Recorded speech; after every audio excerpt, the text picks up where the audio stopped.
lahat-lahat tungkol sa salvation and its blessings, I will appreciate if we will ask Him today. So, kung meron kayong mga confession of faith, let's open the chapter 20 of the 1689 Second London Baptist Confession. Yan po ang ating pag-aaralan. Hindi ko po may bibigay ang full details ng topic natin na yan, pero pipili lang tayo ng i-highlight natin na magiging parang summary ng kabuuan. Basahin natin ang 1689 Baptist Confession, chapter 20, paragraph 1 hanggang paragraph 4 lang naman ito.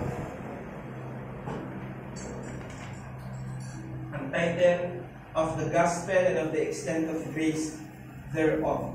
Paragraph 1. The covenant of works being broken by sin and made unprofitable unto life, God was pleased to give forth the promise of Christ, the seed of the woman, as the means of calling the elect, and begetting in them faith and repentance. In this promise, the gospel, as to the substance of it, was revealed and therein effectual for the conversion and salvation of sinners. Paragraph 2. This promise of Christ and salvation by Him is revealed only by the Word of God. Neither do the works of creation or providence with the light of nature make discovery of Christ or of grace by Him so much as in a general or obscure way, much less that men destitute of the revelation of Him by the promise or gospel should be enabled thereby to attain saving faith or repentance. Paragraph 3. The revelation of the gospel unto sinners made in diverse times and by sundry parts, with the addition of promises and precepts for the obedience required therein, as to the nations and persons to whom it is granted, is merely of the sovereign will and good pleasure of God, not being annexed by virtue of any promise to the due improvement of men's natural abilities, by virtue of common light received, without it, which none ever did make or can so do. And therefore, in all ages, the preaching of the gospel has been granted unto persons and nations as to the extent or straightening of it in great variety according to the counsel of the will of God. And last paragraph 4. Although the gospel be the only outward means of revealing Christ and saving grace, and is as such abundantly sufficient thereunto, yet that men who are dead in trespasses may be born again, quickened or regenerated. There is moreover necessary and effectual, insuperable work of the Holy Spirit upon the whole soul, for the producing in them a new spiritual life, without which no other means will affect their conversion unto God. And let us turn to the inspired word of God, Romans chapter 1, verse 16. Let's turn to the comments of Scripture, Romans chapter 1, verse 16. The text that I will be using is the English Standard Version. Sabi nito, Romans 1:16. For I am not ashamed of the gospel, for it is the power of God for salvation to everyone who believes, to the Jew first and also to the Greek. Let's go to the Lord in prayer. Ama namin Diyos, samahan niyo po kami sa aming pag-aaral. Maluwalhati ka sa pagtataas po namin sa inyo, at pagkaloob niyo ang banal na Espiritu, nabigyan kami ng unawa para sa mga bagay na ito, at upang makita rin po namin ang mga praktikalidad na makukuha po namin mula sa katotohanan na aming pag-aaralan sa umaga ito. Kung aming samudalangin sa pangalan ni Jesus. Amen. Alam natin na isa sa mga problema ng Church of Rome ay ang division ng Jewish community at ng Gentile community. Parehas silang mga Christians, pero itong mga Jewish believers, sila ay na-impluensyahan ng mga Hudyo na kung saan nagpupumilit na dapat maging kasama ng pananampalataya kay Kristo ang patuloy na pagtutupad ng mga batas na mayroon sa Old Testament. So sa madaling salita, hinahaluan nila ang pure grace ng ating Panginoong Kristo na siyang dahilan lamang ng ating kaligtasan ng kanilang mga sariling gawa ng pagsunod sa batas ng Diyos. So sa kabilang panig naman ay winawalang halaga naman ng batas dahil sa biyaya o dahil sa pananampalataya. At parehong yan ay may error. But the beauty of the gospel, na kung saan sinabi ng Apostle Paul na hindi siya nahihiya, ay ito lamang kapangyarihan ng Diyos para sa kaligtasan. At ang bagay nito upang maging tiyak na mabisa sa isang tao, kinakailangan ito ay sampalatayanan. Kinakailangan ito ay paniwalaan. Unang ibinigay sa mga Hudyo at sumunod naman sa mga Griego. At yan ang tinatawag nating extent ng gospel, na kung saan sa umpisa ang nakarinig o ang binigyan ng promise ay ang Israel. Alam naman natin yan, bayang pinili ng Diyos sa lumang tipan. Ngunit ito ay in-extend. So when we say extension, nagkaroon ng annex, nagkaroon ng karugtong. At ang idinugtong ay ang mga Griego. Sa panahon nila Griego, pero ang ibig sabihin nito, mga nasa labas ng Israel. At patungkol sa ating pag-aaralan, paano ine-extend ng Diyos ang kanyang biyaya ng pagliligtas ayon sa Ebanghelyo sa mga tao. Bakit mayroong mga taong natatanggap ito at bakit din may mga taong hindi nakakatanggap nito? So we say, walang dispute, gospel is the power of God to salvation. Wala tayong dispute dyan. Whether you are a Calvinist, or you are an Arminian, or you are a Pelagian, alam natin na ang gospel ang power of God to salvation. Now, ang point of contention between different school of thoughts is, anong ibig sabihin o anong kinasasaklawan ng power nito? May power ba ang gospel to save everybody? Or may power ang gospel para isave ang many? Yan ang point of contention. Or, magiging powerless ba ang gospel kung walang pagsang-ayon ng tao ayon sa kanyang free will? Kailangan bang makipagtulungan ng tao para maging makapangyarihan ng gospel? That is the issue. Ang nakaka-surprise dito, this section of the 1689 Convention, yung extent of grace, ay absent sa Westminster Confession. Dito natin makikita bakit wala at bakit naisip ng mga Baptist na isama ito. Alright? Bakit naisip na ng isama ito? Pero bago tayo pumunta dyan, what the gospel is not. Yan muna ang ating pag-aralan. Pero bago ako pumunta dyan sa apat balik muna tayo sa pinaka-basic nating doktrina, yung tinatawag nating systems of soteriology. So, sinong nakakatanda ng apat na system ng soteriology? Kaya Brother John, ano yung una? Pelagianism. Okay, Pelagianism. Tapos, semi, di ba? Pelagianism. Sunod, Arminianism at Reform or Calvinism. Ayan. Sabi nga ng professor sa GMA, pag daw na master ito, you are 1/4 of becoming theologian. 1/4 na kaagad. So, ganyan katindi pag-aralan ng sovereign grace. So, sa pag-present ng salvation, ang apat nitong nagkakaiba. So, sa Pelagianism, ang kanilang presentation ng salvation is works alone. Gawin mo, trabahuin mo ang kaligtasan mo. Gumawa ka ng mga ordinansa, gumawa ka ng mga charitable works, gumawa ka ng mga mabubuti, at nasa dulo ang kaligtasan mo ayon sa ginawa mo. So that's the works alone. But that has been proven as an heresy, lalo na sapagkat si Pelagius ay talagang pinabagsak ang kanyang theology ni San Agustin. Semi-Pelagianism is a revival of Pelagianism, pero may element of grace.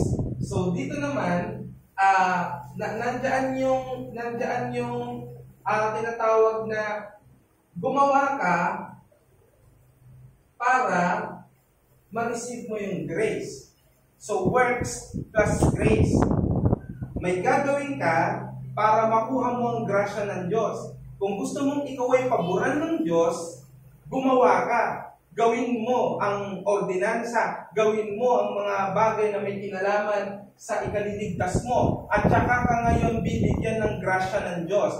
So the initiative is in man's free will. Dahil yan ang ipinaglalaban ng dalawang ito. Kaya natin gumawa kasi may free will tayo na napatunayang mali ito, pero nagkaroon ito ng another form na slightly na, konti na lang. Pero may element pa rin ng works. Dahil ang Arminianism ay naniniwala na nandiyan yung grace ng Diyos, pero dapat maintain ito through works. So, grace plus works. So, ang Arminianism, nandiyan yung tinatawag na prevenient grace. May kakayanan ka na lumapit sa Diyos. Nandiyan yung biyaya ng gospel. Ngayon, pag nakuha mo na yung biyaya, at ikaw ay saved na, i-maintain mo ito ng iyong gawa. So, yan ang contention ng Arminianism. And Reformed Calvinism is a direct opposite of Pelagianism because we believe that salvation is by grace alone. So, ang pinaglalaban ng tatlong ito, dahil ang tao ay may free will. Samantalang ang Reform naniniwala na dahil tayo ay dead in sin, meaning total inability. And there, we formulate the 5 points of Calvinism. We have the total depravity. Ang tao ay pinanganak na masama, walang kakayanan makagawa ng mabuti, spiritually discerned according to 1 Corinthians chapter 2, verse 14. Unconditional election teaches that before the foundation of the world, God is pleased to elect some to eternal life. Hindi lahat ng tao. So, itong mga iniligtas ng Diyos ay hinirang niya mula pa sa pasimula na walang hanggan. Of course, we have a bunch of verses about that. Ephesians 1:4, Romans 9:11, 2 Timothy 2 verse 12, and so on and so forth. Another is limited atonement or particular redemption.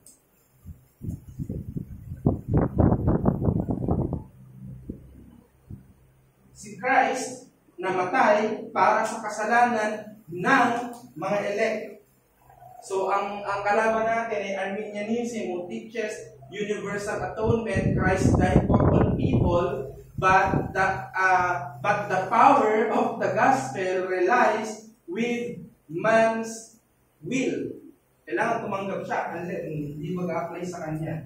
Irresistible grace is the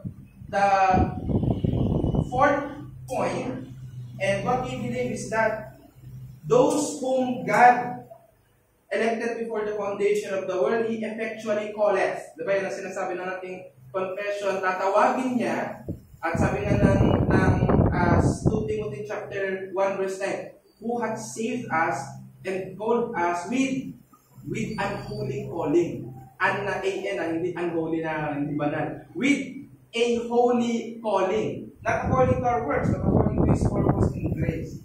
And of course, the perseverance of the saints. Those whom God hath elected before the foundation of the world, whom Christ died unto, whom irresistibly called by God, will persevere until the end. Yan ang doktrina. So that is what constitutes the theology of Calvinism.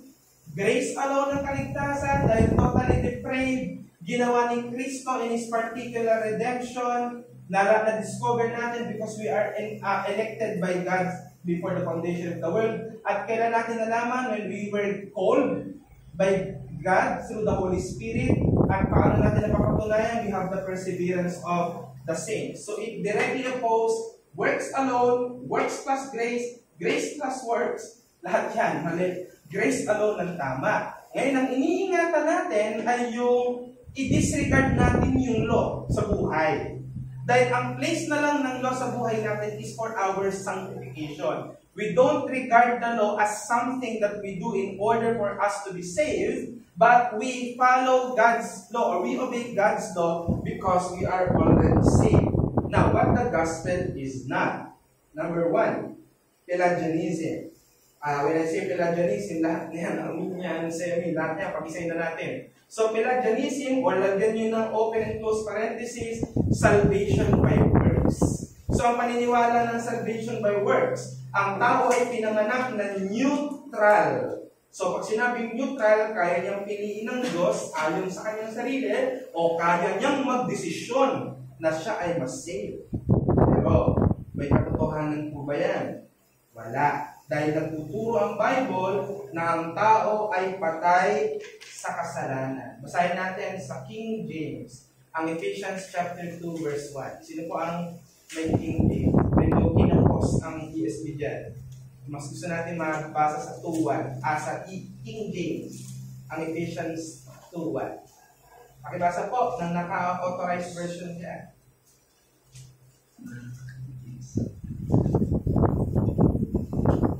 Ephesians chapter 2 verse 1, and you have quickened who were dead in trespasses and sins.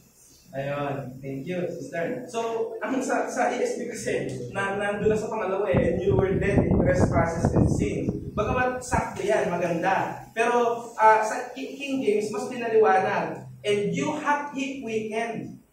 Binuhay ka. Bakit binuhay? Because you were dead in trespasses and sins.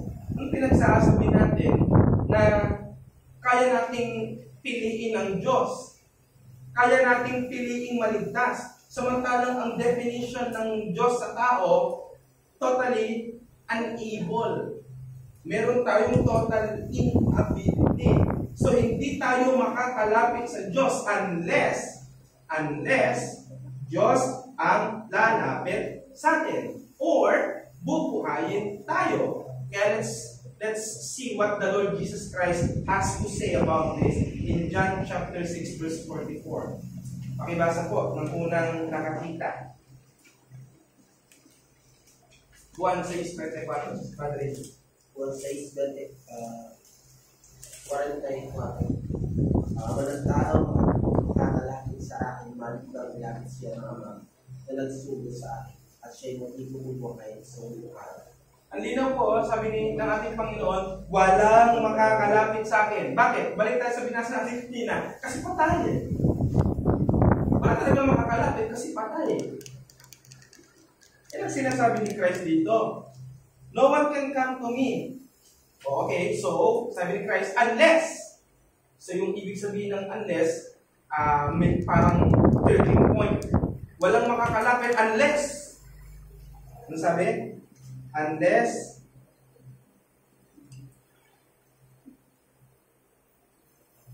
the Father who sent me draws him. Unless ang Ama na nagsugo sa Kanya, ilapit sa Kanya. At sabi ni Kristo, I will raise him up on the last day. Eh bakit biglang may raise dito? Eh balik tayo sa una natin binasa. Dead in trespasses and sins. So anong gagawin? Bubuhayin. Though eschatological ito dahil yung I will raise you up on the last day points to the final resurrection. Pero isa rin ibig sabihin nito ay pagkabuhay na magpuli kay Kristo. So, sino ang gumagawa ng kaligtasan? Ang ating Panginoon. Sino ang initiator? Wala din ba kundi ang Panginoon din? Dahil sinabi dyan, no one can come to me unless the Father who sent me draws him. Di ba linaw? Walang nakakalito po dyan. So, dahil dyan, ang kaligtasan, biyaya ng Diyos. Anong matawag mo doon? Wala kang ginawa. Patay ka, binuhay ka. Hindi ka karapat dapat iligtas. Pero niligtas ka. Ano lang yun na magiging tawag doon? Grace. Kaya salvation is by grace alone. Basa. Efeso 2:8 hanggang 9. Ephesians 2:8 and 9. For by grace you have been saved through faith, and this is not your own doing, it is the gift of God, not a result of works, so that no one may boast. Di ba? Ang ganda na sinabi ng King James sa 2:9, not of works, lest any man should boast. Bakit sinasabi ni Paul? Niligtas kasi biyaya sa pamamagitan ng pananampalataya. Bakit yan sinabi? Para walang taong magmakurit, walang taong magmataas. Paano ka magyayabang sa kaligtasan na bigay lang sa'yo o natanggap mo lang?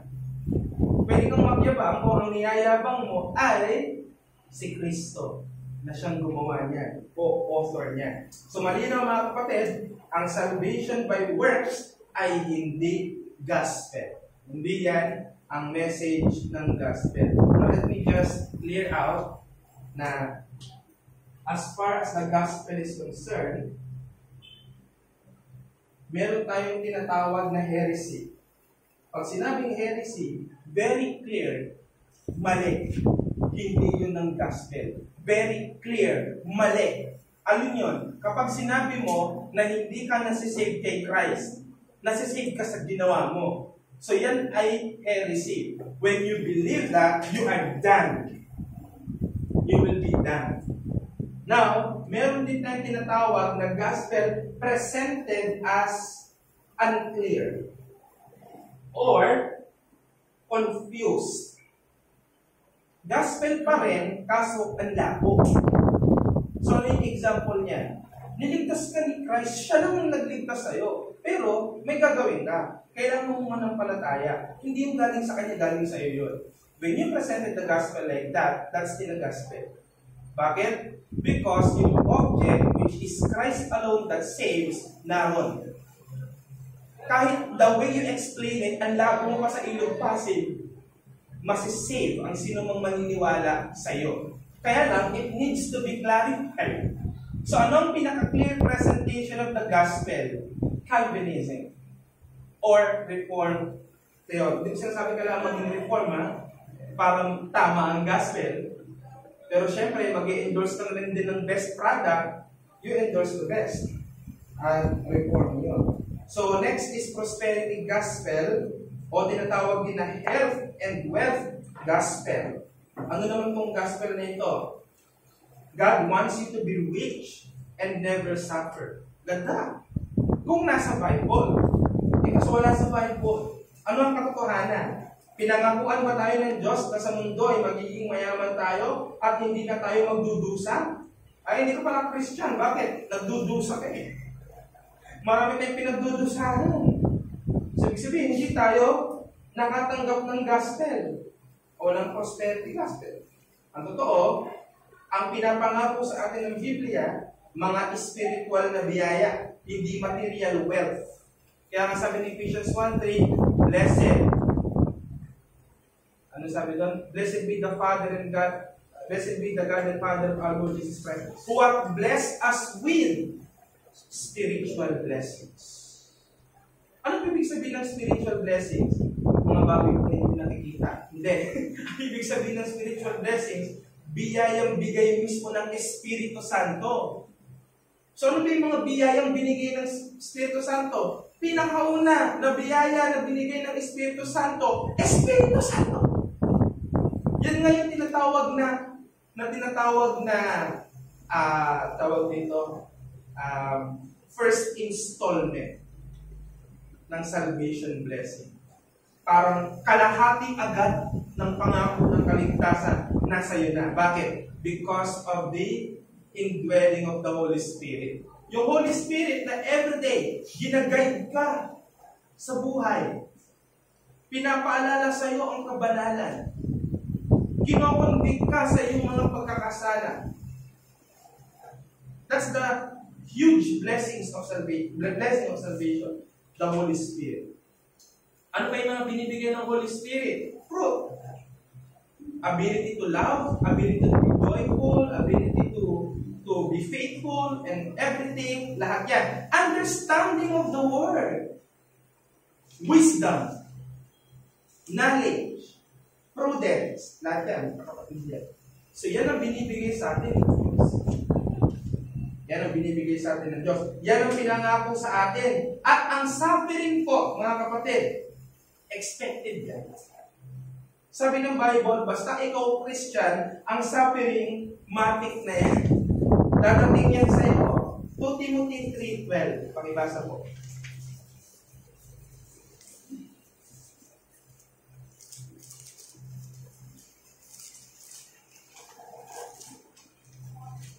Timothy 3:12, all who desire to live a godly life in Christ Jesus will be persecuted.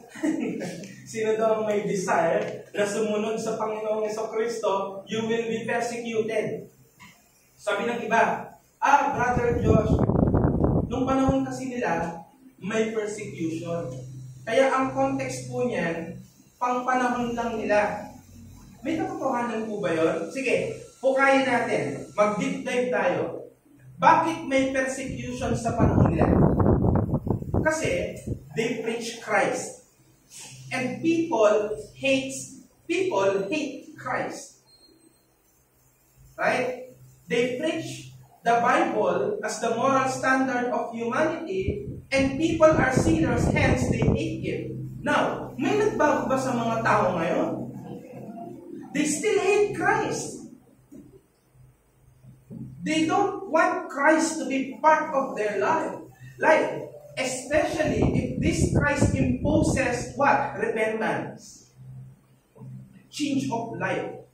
The same people who persecuted the apostles and the ancient Christians in time past are the same people we have today. Hence, persecution still is there.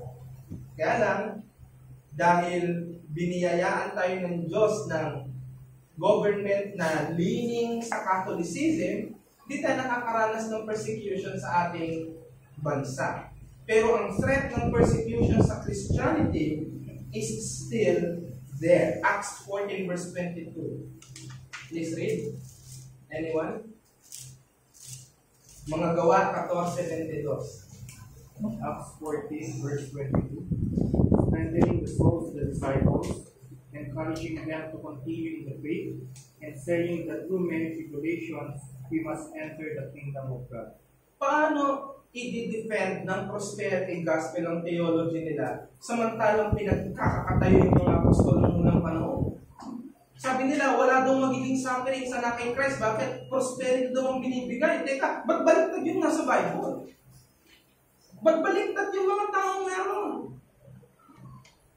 At alam nyo, isang verse lang ang kanilang sinasabi. Yung sulat ni Juan sa ikalawang Juan, gusto ko kayo ay healthy at prosperous. How can you make a centered theology out of one verse? Parang halimbawa, yung millennium, pinagtatalunan, literal ba 1,000 years o hindi? May 1,000 years pa talaga o wala? Ang reasoning lang natin dyan is very simple kung bakit tayo amil. No? Hindi ibig sabihin ng amil ay walang milenyo. Ibig sabihin ng amil, hindi literal yung 1,000. Yan yung example. Nung minention ang 1,000 years, isang verse lang yan sa buong Bible. Isang verse lang. Revelations 20. Di ba? Diyan minention na 1,000 years, maghahari si Christ. Nasaan ang verse na yon? Nasaan ang chapter na yon? Di ba nasa Book of Revelation? Nasa pinakadulo? Kahit walang Book of Revelation, meron na tayong established eschatology na makukuha from Genesis hanggang Jude. Pag binasa natin ang from Genesis hanggang Jude, nagtuturo yan ng isang konkretong eschatology. Dinagdagan lang ng revelation dahil final revelation yon. Now, bakit mo pag-a-adjustin ang buong Genesis hanggang Jude dahil lang nagkaroon ng 1,000 year na nasa isang verse lang ng Revelation? Bakit mag-a-adjust ang buong Bible doon? Hindi ba ang tamang rule ng hermeneutics, pag-adjustin mo yung isang beses lang binanggit? So what does it mean? 1,000 year is a symbolic figure. Ang hirap mag-depend ng theology kasi isang verse lang ang baon mo. That's why I am amil. Okay, post-mill. Hindi rin sila niniwala na literal yan. Pero yung mga literalists, like the dispensationalists and the dispensational premill, hindi ko paniniwala. Ang hirap mag-depend ng theory dito sa isang verse na ibaawin mo. Hindi mo pa maintindihan. Yan ang point. Ang prosperity gospel, ilan lang ang bagong verse. Samantalang luklukan ang New Testament ng puro pagdudusa, suffering, persecution, and all. So, anong ibig sabihin? Suffering does not mean the person being persecuted is not a recipient of gospel. And take note, walang word na prosperity gospel sa Bible. Any prefix na ilalagay mo sa gospel is not the gospel. Prosperity gospel, poverty gospel, health and wealth gospel, kingdom of the gospel. Ang dami. It's just gospel. Di ba? Huwag natin pahirapan mga kapatid. Hindi totoo ang prosperity gospel. Number 3, decisionism, o tinatawag din ito, na easy believism.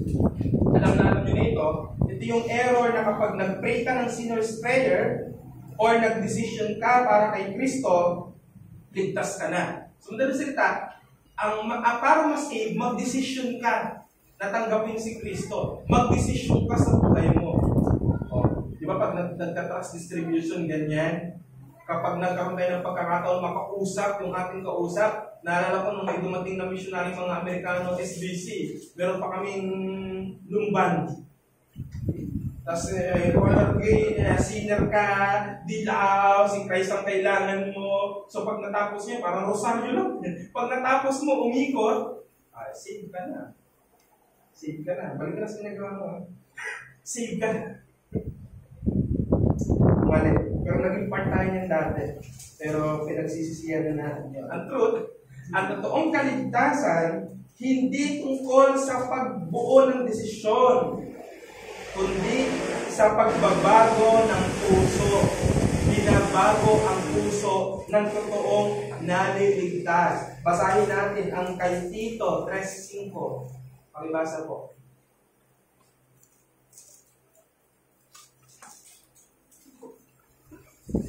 Tito 3:5. Niligtas na tayo, hindi dahil sa mga gawa ng ating ginawa sa katuwiran, kundi ayon sa kanyang kahabagan, sa pamamagitan ng paghuhugas ng muling kapanganakan at ng pagbabago sa pamamagitan ng Espiritu Santo. Ayan. Yung upang tanggapin natin si Kristo, mabuting gawa ba yun? Siyempre, mabuting gawa. Napakabuti naman, pinipili mo si Kristo sa buhay mo. Pero sabi ng talatang yan, di ka nagawa sa anumang gawa ng katwiran. So kahit pa magandang intensyon mo o walang bahid ng karumihan ng pagdidesisyon mo na maging kaalagad ni Kristo, hindi ka nililigtas yan.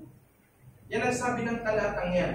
Ang nagliligtas ay habag at biyaya ng Diyos. At kahit pa yung pagsampalataya natin sa Diyos, galing pa sa Kanya. Basahin natin, Filipos 1:29, Philippians 1:29. Philippians 1:29, for it has been granted to you that for the sake of Christ, you should not only believe in Him but also suffer for His sake. Ayan. Ang galing na tuma. Ayan. Tignan nyo yung sinasabi. It has been granted to you. Ano yung sabihin, it has been granted to you? Binigay sa'yo o pinagkaloob sa'yo na alin na hindi lang maniwala. O bawi natin yung sentence. Kasi kaya sinabi hindi lang maniwala, sinama kasi yung suffering. Alisin natin yung suffering. Baguhin natin ang sentence. Pero simple. Ibinigay sa'yo na maniwala. Ibig sabihin nun. Di ba nung dinebate ni Pastor Andrew Rappaport, si R.A. Fuentes ng Armenian Bible Baptist, na balik-balik po in English. Di ba? Galit na galit sa Calvinism, pero pag pinag-explain mo ng gospel, Calvinist siya. Hindi nila matidinay yan. Sa karamihan ng mga umu-oppose sa Calvinism, lumaki lang kasi naririnig Bible ba? May mga kapatid, hindi naman lahat ng Bible Cup, no? May mga kapatid tayong, kaya lang may mga Bible Cup, tinoyo talaga eh, di ba?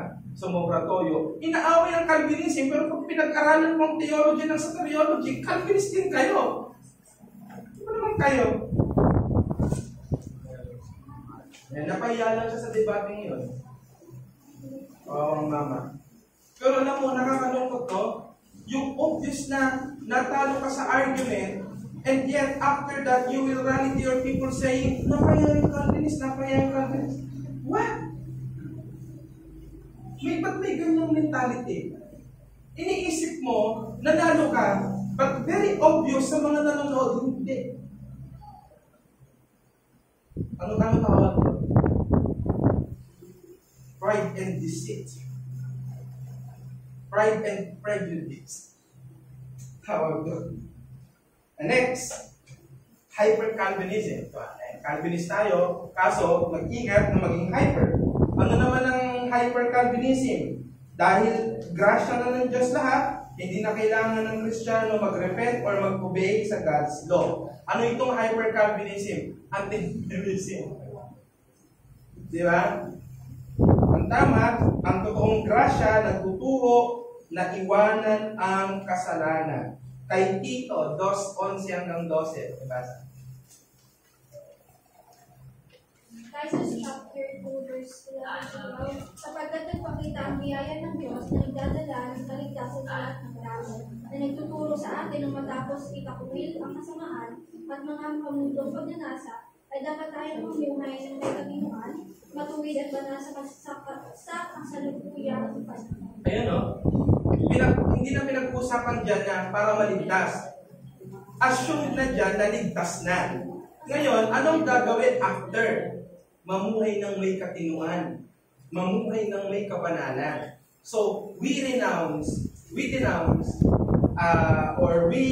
refute hyper-Calvinism because dinidisregard niya yung law. Ang law ay necessary, not for salvation, but for sanctification. So, isipin natin ang itsura ng isang saved daw, tapos walang pakialam sa batas ng Diyos. Anong kaya ang ugali niya? Hindi ugali ng hindi saved. Kung meron kang ugali ng hindi saved, isa lang ang ibig sabihin nun. Because you are not saved at all. Yan ang ibig sabihin nun. Right? At toong biyaya, it renounces sin. At ang tunay na nananampalataya, may pagsunod. Di ba? Yan ang sinasabi ng buong James chapter 2. Tanda po natin, according to Galatians 1:8-9, ano yung tinuturo dito? Huwag magtuturo ng ibang ebanghelyo. Alam niyo, ibig sabihin ng huwag magtuturo ng ibang ebanghelyo? Sabi ng Bible, kahit pa ang anghel magturo sa'yo, kahit pa daw ang anghel magturo ng ibang ebanghelyo, sumpain. Kahit kami na mga apostol magturo ng ibang ebanghelyo, sumpain. Ano ibig sabihin? Pinapakita ng mga apostol, hindi sila o kahit sinong being ang may kapangyarihang mag-save, kundi ang gospel. At nasa ilalim din sila ng gospel.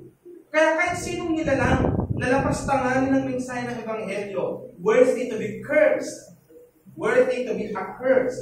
Ganyan katindi kapag ka ang gospel sinasalaula. Hindi yan pwedeng gawin. Ang gospel po ay non-negotiable truth. Tandaan po niya, mga kapatid. Nabigyan natin ng definition. Ano ba ang ibig sabihin ng gospel? May kanta. Ang gospel, si Kristo ay namatay. Si Kristo ay nabuhay. Si Kristo ay basta nabuhay tapos magpakailanman. Parang gano'n. Ang gospel ay ang soberanong gawa ng pagliligtas na kay Kristo Jesus, tinitiyak ang kaligtasan para sa mga pinili sa pamamagitan ng kanyang perpektong buhay, pagbububo ng dugo sa kamatayan, at maluwalhating pagkabuhay na magmuli na inilalapat ng banal na Espiritu sa pamamagitan ng pananampalataya lamang. Ito ay theological definition, kaya may mga terms. Pero if I'm going to define the gospel is the good news that Jesus Christ, Son of God, died for the sins of sinners And after 3 days, He resurrected. And now reigning. Gospel yon. Now, theologically speaking, ang gospel ay ang gawa ng Diyos para magligtas. Na kung saan, si Kristo ay kanyang ipinadala upang mamatay sa krus para sa kasalanan ng mga makasalanan, na buhay siyang magpuli, at sa kanyang pagkabuhay na magpuli, isinuko niya ang banal na Espiritu para ilapat sa mga pinili ang kaligtasang ginawa ni Kristo. Yan ang gospel. Ephesians 1:4-5, according as He hath chosen us in Him before the foundation of the world, that we should be holy without blame before Him in love, having predestinated us unto adoption of children of Jesus Christ to Himself. Ano sabi doon? Para sa kanyang pleasure laman. Napakaganda. Titus 3, Romans 5:8, but God commendeth His love toward us in that while we were yet sinners, Christ died for us. Ganito raw, ipinakita ng Diyos ang kanyang pagmamahal. Habang tayo ay makasalanan pa, namatay si Kristo para sa atin. Diba? Yung gospel yun. At Ephesians chapter 2, verse 8-9, sa pamamagitan ng sa biyaya, sa pamamagitan ng pananampalataya, naligtas ka, hindi gawa ng iyong sariling lakas, kundi gawa ng Diyos upang huwag magmapuri. Now, let's move to the next page. Punta tayo dun sa necessity of the gospel for salvation. Importante ba ang gospel para ma-save? Aba, oo. Pero ano ang importance nito? Kung walang gospel, walang makakatungo sa nagliligtas na kaalaman kay Kristo. Bakit? Dahil ang gospel ang only means to salvation. Alam niyo ba ang ibig sabihin ng no other way? No other way. Walang shortcut. Sabi nila, all roads lead to Cubao. Diba? Pagpunta ka sa probinsya, punta ka lang sa highway, may mga bus dyan, Cubao. Alam mo na kung paano basta makahanap ka ng pa-Cubao. Nakarelate na dyan, taga Manila tayo. Part tayo ng Mega Manila. So pag nasa probinsya at sinabi mong, taga saan ka? Ang sagot natin, hindi Angono. Ang sagot natin, taga Maynila. Kaya nga pag pumunta ka sa Baguio, taga saan ka po? Nagtatagalog ka? Taga Maynila. Yan ang sagot natin. Pero pag nandito tayo sa region na ito, sinasabi natin yung mga specific. Alam na nila yun. All roads lead to Cubao. Pero, dito lang yun. Sa gospel, walang ibang road. Sa kaligtasan, walang ibang road. There is only one way. Sabi nga ng Hillsong, one way, Jesus. Tama sila sa title. Tama naman tayo sa explanation at understanding. Now, mga kapatid, nakikita na natin, bakit natin kailangan pag-usapan yan? Dahil ang general revelation, ano po yung general revelation? Yung nature, yung natural, di ba? Nalalaman natin may Diyos, tumingin pa lang tayo sa nature. Pero, hindi tayo ituturo ng revelation na yan kung paano tayo maligtas. Hindi na tayo tinuturo yan kay Christ. Yung nature, yung conscience, at yung providence. Walang gospel dyan. Kaya, yung mga bagay po na yan, kulang yan para masave ang isang tao. Ito yung mga example ng, alam ko, hindi nga tanong ko ng Diyos, hindi niya ako pinapabayaan. Tama yun. Pero, yung alam mo yun, hindi sapat yun para masabi mong save ka. May knowledge kang kailangang ma-acquire. Kaya nagre-require talaga para ma-save ang isang tao, hindi siya imbecile. Hindi kayang umunawa. Kailangan makaunawa ka. Maunawaan mo ang gospel. Kahit sa pinakapayak na pagkaunawa. Kaya kapag pinag-uusapan natin ang gospel, gawin mong matalino ang kausap mo. Na maintindihan niya ang ibig sabihin nito kahit sa pinakapayak na pagkakaunawa. Bakit? Kasi kung hindi niya maunawaan yan, wala siya sa road papunta sa salvation. Anong ibig sabihin? Ano yung road na kanyang tinatahak? Road to perdition. Yun ang pupuntahan yun eh. Bakit, Brother Josh, pag mali pag-unawa sa gospel, hindi nakarating sa tamang pag-unawa ng gospel, hindi nalaman ng gospel sa kanyang buhay, nakakalungkot na balita. What? Hindi siya na-save. Ano sinasabi ng Roma 1:20? Romans 1:20, please read. Anybody?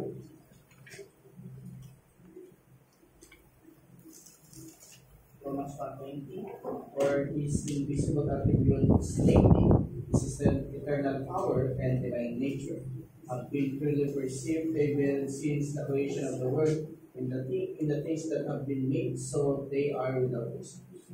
Okay. So, tinuturo tayo ng general revelation sa mas malalim na dapat nating maunawaan. Kasi, sinasabi lang sa atin ng nature, may Diyos. Ngayon, ang sunod mong tanong, sino siya? Paano mo masasagot yun? You will go to the special revelation. Bakit ko sinasabi yan? Dahil ang gospel po ay special revelation. Hindi yan innate knowledge. Ano ibig sabihin nun? Unless pag-aralan mo, o pakinggan mo, o marinig mo, hindi mo siya makukuha. Kaya ano ibig sabihin? Kailangan mapakinggan ng gospel. Paano mapapakinggan ng gospel? Romans 10:17, for faith cometh by hearing, and hearing by the word of God. Ito, dito lilitaw ang importance ng lalaking nagpipreach at babaeng nagpipreach. Hindi sa pulpit, kundi sa nagpipreach ng gospel. Dahil kinakasangkapan ka po ng Diyos para sa kanyang gawain ng pagliligtas. Amen? Meron ka palang bahagi sa gawain, alin? Magpakalat ng gospel. Hindi, maraming Christian nakapagpakalat ng fake news. Imbis ng fake news, ipakalat natin gospel. Yun, fact yun, fact. Di ba? Ano sabi? Without God's special revelation, at yan ang gospel, walang maliligtas. Let's revisit one of the sermons of Charles Spurgeon, yung kanyang pang 983rd na sermon, 983rd sermon, na kanyang pinreach sa kanyang church noong August 6, 1871. Iniwan na buhay ko? Buhay na noong 1871? Dana. So, sabi ni Charles Spurgeon, if you are not saved by Christ, you will not be saved at all. Amen. There is but one name under heaven given among men whereby we must be saved. And that name is Jesus Christ. Ay, hindi. Si Allah, si Jesus din yun. Parehas lang yun. No.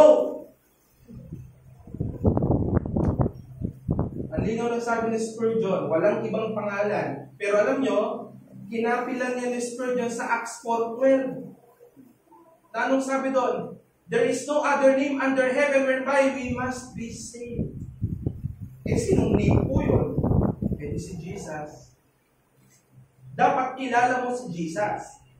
Yan ang requirement ng gospel. Hindi mo kilala lang dahil great teacher o gaya nung nahuli dun sa EDSA busway. Di ba yung nahuli na nagdadrive ng kotse sa EDSA busway? Nung pinara, ayaw magpahuli, bakit may kilala ko siyang malaking tao? Hindi nyo kilala kung sino ang boss ko. Inuhuli-huli nyo ako. Hindi nyo kilala kung sino ang boss ko. Sabi ng MMDA, sino ba boss mo? Di si Lord Jesus. Hindi ganun knowledge, ha? Kailangan. Knowledge na kilala mo si Kristo bilang isang nagliligtas. Now, sovereignty of grace. Tandaan natin, ang pagiging sovereign ng Diyos sa kaligtasan, hindi ito tungkol sa kapangyarihan niyang iligtas ang lahat ng tao. Tatanungin ko kayo, pag sinabing ang salvation na binigay ni Christ ay sovereign grace, ang ibig sabihin po ba nito, sovereign in terms na kaya niyang iligtas lahat ng tao? Or baguhin natin ang question, kaya po bang iligtas ng Diyos ang lahat ng tao? Kaya. Di ba? Wala sigurong magdidispute dyan. Kaya ni Lord na iligtas ang lahat ng tao. Tanong, in terms of His decree, yung kanyang nilayon ba ng Diyos na iligtas ang lahat ng tao? Nilayon ba ng Diyos na iligtas ang lahat ng tao? In terms of God's decree, God decreed some people to eternal life. Yan ang doktrina ng eleksyon. Hindi lahat iniligtas ng Diyos o ililigtas ng Diyos. Ang niligtas lang, yung mga hinirang niya sa Kanya mula sa pasimula ng walang hanggan. Tanong, paano kung magiging sovereign yun? Hindi naman pala lahat niligtas niya. Sovereign dahil kayang iligtas ng Diyos ang gusto niyang iligtas. Bagamat kaya niyang iligtas lahat. So ang issue dyan, yung choice na ng Diyos. Hindi question ng power. Kaya nga yung third point of sovereign grace, itong limited atonement, medyo confusing na term. Kaya ayaw nating natitigil tayo na sabihing limited atonement. Ang limited atonement ay confusing na term. Bakit? Anong nililimit? Anong ibig sabihin na limitado ang pagtubos ni Kristo? Limitado dahil hindi niya kayang iligtas kung hindi mananampalataya? Pwede Arminian ang dating mo. O limitado dahil limitadong tao lang ang niligtas? Nandun yung Calvinism. So ang tamang term, particular redemption or definitive atonement. Ang tamang term. Bakit po ganyan? Para maging tulit. Ano po ba yung tulit? Pambansang bulaklak ng Holland, ng Netherlands.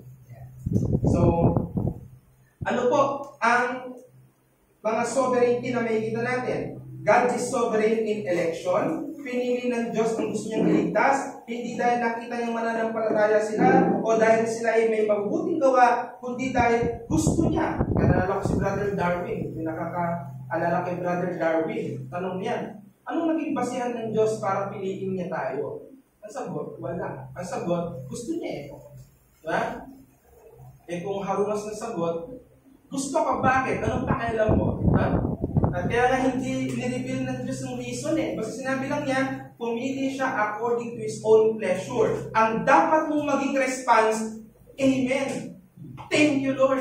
Kasama ako. Kahit hindi mo maintindihan bakit ako. Kaya nga may kanta, Why Me, Lord?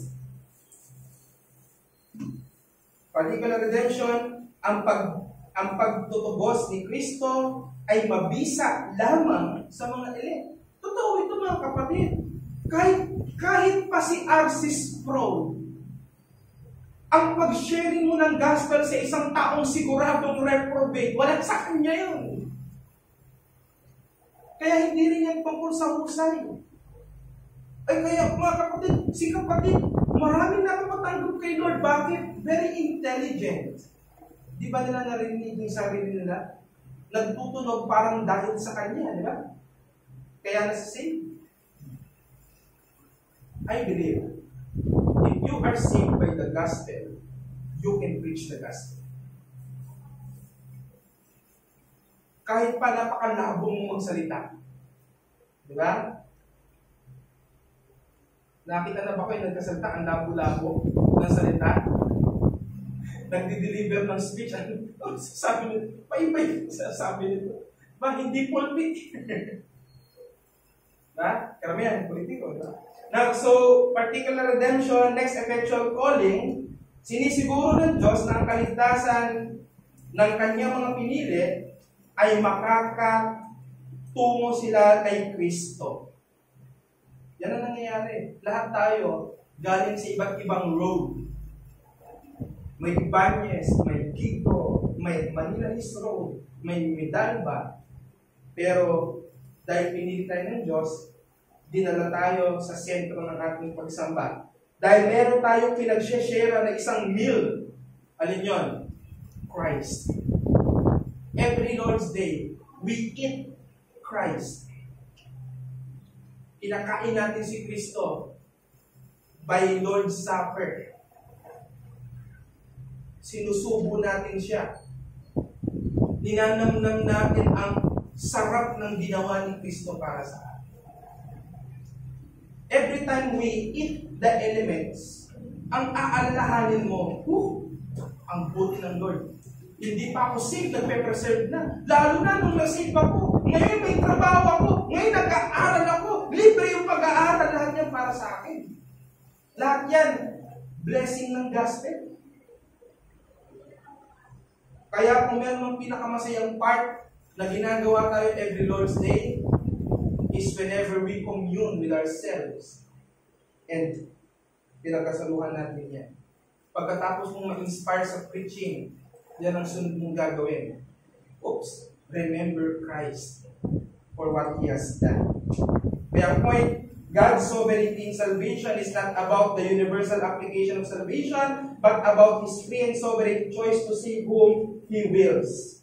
And this is my concluding message. The gospel is an urgent message. Sabi ni Martin Lloyd-Jones sa kanyang book na Preaching and Preachers, the world today is in trouble because the church has lost her sense of urgency about the gospel. If we really believe that men and women are perishing, that the wrath of God is upon them, and that Christ alone can save them, nothing should be more urgent than proclaiming this message. And what is the churches are doing today? Different programs na much prioritize aside from the business of the gospel. Kung ano-ano ginagawa. Nagpapatayo ng mga kung ano-ano. Nagpapaprograma ng kung ano-ano. Pero lacking sa isang bagay. Alin yun? Preaching the gospel as an urgent message. Let me end with an allegorical story. Merong isang kingdom na yung kingdom na yan ay undivided. But there were these rebellious people na gumawa ng hukay para magkaroon ng puwang mula dun sa kaharian ng hari at doon sa lupain nila para maihiwalay sila sa kingdom. So what happened, dahil pumutol sila doon sa central government or sa kingdom, nakaranas ng matinding poverty itong kabilang side na hinati na ng chasm. At hanggang sa naging parang basahan ng kanilang mga damit at wala na silang support from the government at ang economy nila ay very poor. Samantalang sa other side, andun yung mga royals at yung mga people doon sa king na nakasuot ng mga magagandang garments. Tapos sumisigaw yung mga taong nandun sa kingdom saying,